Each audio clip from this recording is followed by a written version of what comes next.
जब मेरी एक स्टूडेंट ने पहली वेबसाइट बनाई थी तो 3 घंटे लगे उसे हेडिंग्स और पैराग्राफ सेट करने में। फिर उसने सोचा चलो मैं एक इमेज भी डाल देती हूँ। जब उसने अपना कोड रन किया ब्राउजर में तो क्या दिखा, ब्लैंक स्पेस। फिर उसने मुझे अपना कोड चेक करवाया, तब मुझे समझ आई कि कोड गलत नहीं था, प्रॉब्लम इमेज के लिंक और सेटिंग में थी। आज मैं आपको स्टेप बाय स्टेप सिखाऊंगी इमेज कैसे आपने सही शो करवानी है अपनी वेबसाइट पर, इमेज का साइज कैसे कंट्रोल करना है और इमेज को पेज में करेक्ट पोजीशन पर कैसे रखते हैं। अगर आपने ये कॉन्सेप्ट्स क्लियर नहीं किए तो इमेज कभी भी वेबसाइट पर प्रॉपर्ली डिस्प्ले नहीं होगी। तो चलें स्टार्ट करते हैं। Hi everyone, this is course with Sidra, welcome back to my channel. Previous lecture में हमने लाइन ब्रेक, हॉरिजॉन्टल रूल और फॉर्मेटिंग टैग्स देखे थे। आज के ट्यूटोरियल में हम HTML इमेजेस के बारे में सीखेंगे और स्टेप बाय स्टेप प्रैक्टिकल करेंगे। ये बहुत इंपॉर्टेंट है क्योंकि इमेजेस वेबसाइट का विजुअल कंटेंट है। अगर इमेजेस नहीं होंगी तो वेबसाइट बोरिंग लगेगी और यूजर एंगेजमेंट कम होगा। हर वेबसाइट पर इमेजेस होती हैं, लोगो, बैनर्स, प्रोडक्ट्स, प्रोफाइल पिक्चर्स, सब इमेजेस ही होती हैं। अगर आपको इमेज सही तरह से शो करना नहीं आता तो वेबसाइट इनकम्प्लीट लगती है। सबसे पहले बेसिक कंसेप्ट समझते हैं। इमेज दिखाने के लिए HTML में img टैग यूज होता है। ये एक एम्प्टी टैग होता है, इसका क्लोजिंग टैग नहीं होता और इसके अंदर सिर्फ एट्रीब्यूट्स होते हैं, कोई कंटेंट नहीं लिखा जाता। इसका बेसिक सिंटैक्स ये होता है, इमेज टैग जो कि इमेज को शो करता है,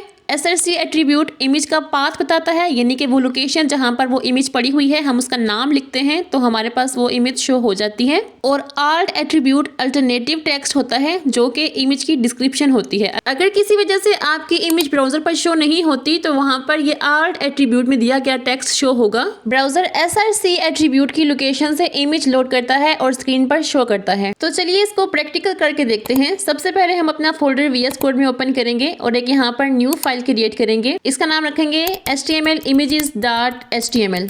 इंटर प्रेस करें और इस फाइल को ओपन करें और सबसे पहले हम यहाँ पर एक्सक्लेमेशन मार्क लगाएंगे। उसके बाद इंटर प्रेस करेंगे तो हमारे पास बेसिक स्ट्रक्चर आ जाएगा। यहाँ पर टाइटल वगैरह इसका चेंज करेंगे और अब इसको लाइव सर्वर में ओपन कर लेते हैं ताकि हमें लाइव रिजल्ट शो हों इसके।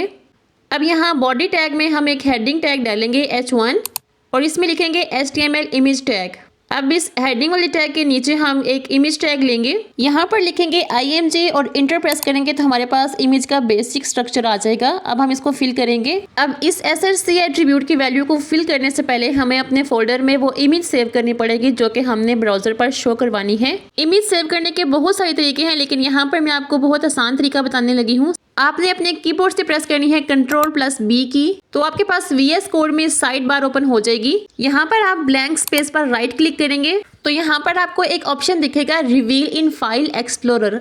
इस ऑप्शन पे क्लिक करने से क्या होगा कि आपका जो करंट फोल्डर है वो आपके कंप्यूटर में ओपन हो जाएगा। अब यहाँ पर हम इजीली इमेजेस अपनी कॉपी पेस्ट कर सकते हैं। मैंने यहाँ डाउनलोड फोल्डर में एक इमेज डाउनलोड की हुई है, मैं इसी को कॉपी करके अपने फोल्डर में जाके पेस्ट कर देती हूँ। अब मैं इसको क्लोज कर दूंगी और VS कोड को दोबारा से ओपन करूंगी तो देखिए ये है वो इमेज जो हमने अभी सेव की थी अपने फोल्डर में। तो चलिए अब इसको ब्राउजर पे शो करवाते हैं। हम अभी के लिए अपने इस इमेज टैग में से आर्ट एट्रीब्यूट को डिलीट कर देते हैं। हमारे पास सिर्फ SRC एट्रीब्यूट होगा जो कि फाइल की लोकेशन को डिटेक्ट करेगा और हमारी इमेज को ब्राउजर पर लोड करेगा। तो यहाँ SRC एट्रीब्यूट के डबल कोट्स के अंदर हम लिखेंगे उसी इमेज का नाम।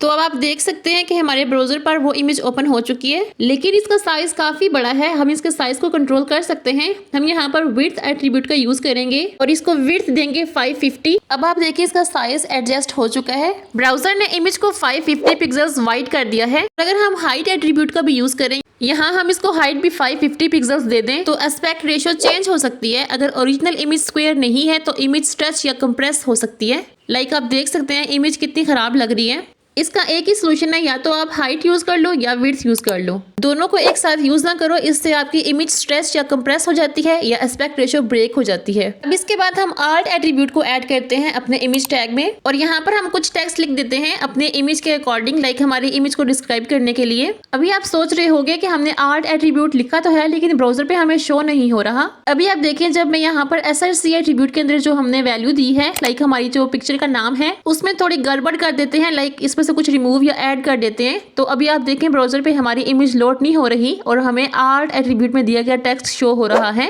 इससे क्या होगा कि अगर कोई यूजर देख नहीं सकता और वो आपकी वेबसाइट को विजिट कर रहा है तो उसका स्क्रीन रीडर सॉफ्टवेयर इस इमेज के बारे में उसको बोल देगा और साथ ही सर्च इंजन को पता चलेगा कि इमेज में क्या है। इससे वेबसाइट गूगल में बेटर शो होती है। अगर हम इस आर्ट एट्रीब्यूट को यहाँ से डिलीट कर दे तो आप देख सकते हैं कि कोई भी टेक्स्ट शो नहीं हो रहा। ब्राउजर सिर्फ ब्लैंक स्पेस दिखाता है और यूजर को नहीं पता चलता इमेज में क्या था और एसईओ में सर्च इंजन को इमेज का कंटेंट समझ नहीं आता। इसलिए आपने हमेशा आर्ट एट्रीब्यूट का यूज करना है, चाहे आपकी इमेज इंपॉर्टेंट हो या ना हो। और यहाँ मैं आपको एक और मोस्ट इंपोर्टेंट बात बताना चाहती हूँ, जब हम इमेजेस को डायरेक्टली अपने मैन प्रोजेक्ट फोल्डर में रखेंगे तो फ्यूचर में जब बहुत सारी फाइल्स होंगी तो सब मिक्स हो जाएगा और मैनेज करना मुश्किल हो जाएगा। इसलिए बेस्ट प्रैक्टिस ये है कि हम इमेजेस के लिए एक अलग फोल्डर बनाएं जिसे हम यूजुअली इमेजेस का नाम देते हैं। तो चलिए इमेजेस का फोल्डर क्रिएट करने के लिए सबसे पहले यहाँ पर क्लिक करें और यहाँ पर हम नाम लिखेंगे इमेजेस। अब इंटर प्रेस करेंगे तो हमारा फोल्डर क्रिएट हो चुका है। अब हम ये वाली इमेज अपने फोल्डर में डाल देंगे। इसके ऊपर सिंपली आप प्रेस करें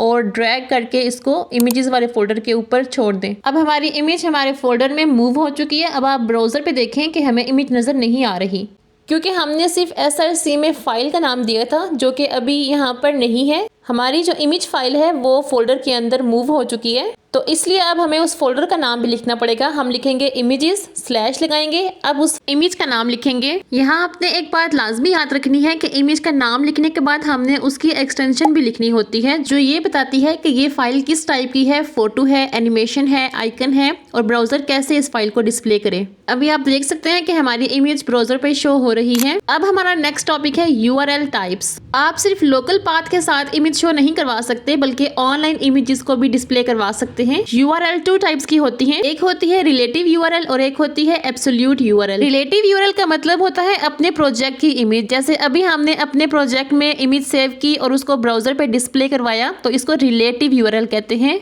URL की दूसरी टाइप होती है एब्सोल्यूट URL। यहाँ इमेज इंटरनेट से लोड हो रही होती है। अगर इंटरनेट नहीं होगा तो इमेज शो नहीं होगी। अब हम अपने क्रोम ब्राउजर पर जाएंगे और यहाँ पर एक इमेज सर्च करते हैं। मैं यहाँ सर्च करती हूँ बॉक्स और अब इसको हम न्यू टैब में ओपन कर लेते हैं और अब इसका लिंक कॉपी करके हम अपने SRC एट्रीब्यूट में ऐड करेंगे और अब इसकी विड्थ सेट करेंगे 250 पिक्सल्स और आर्ट एट्रीब्यूट में हम लिखेंगे ऑनलाइन इमेज।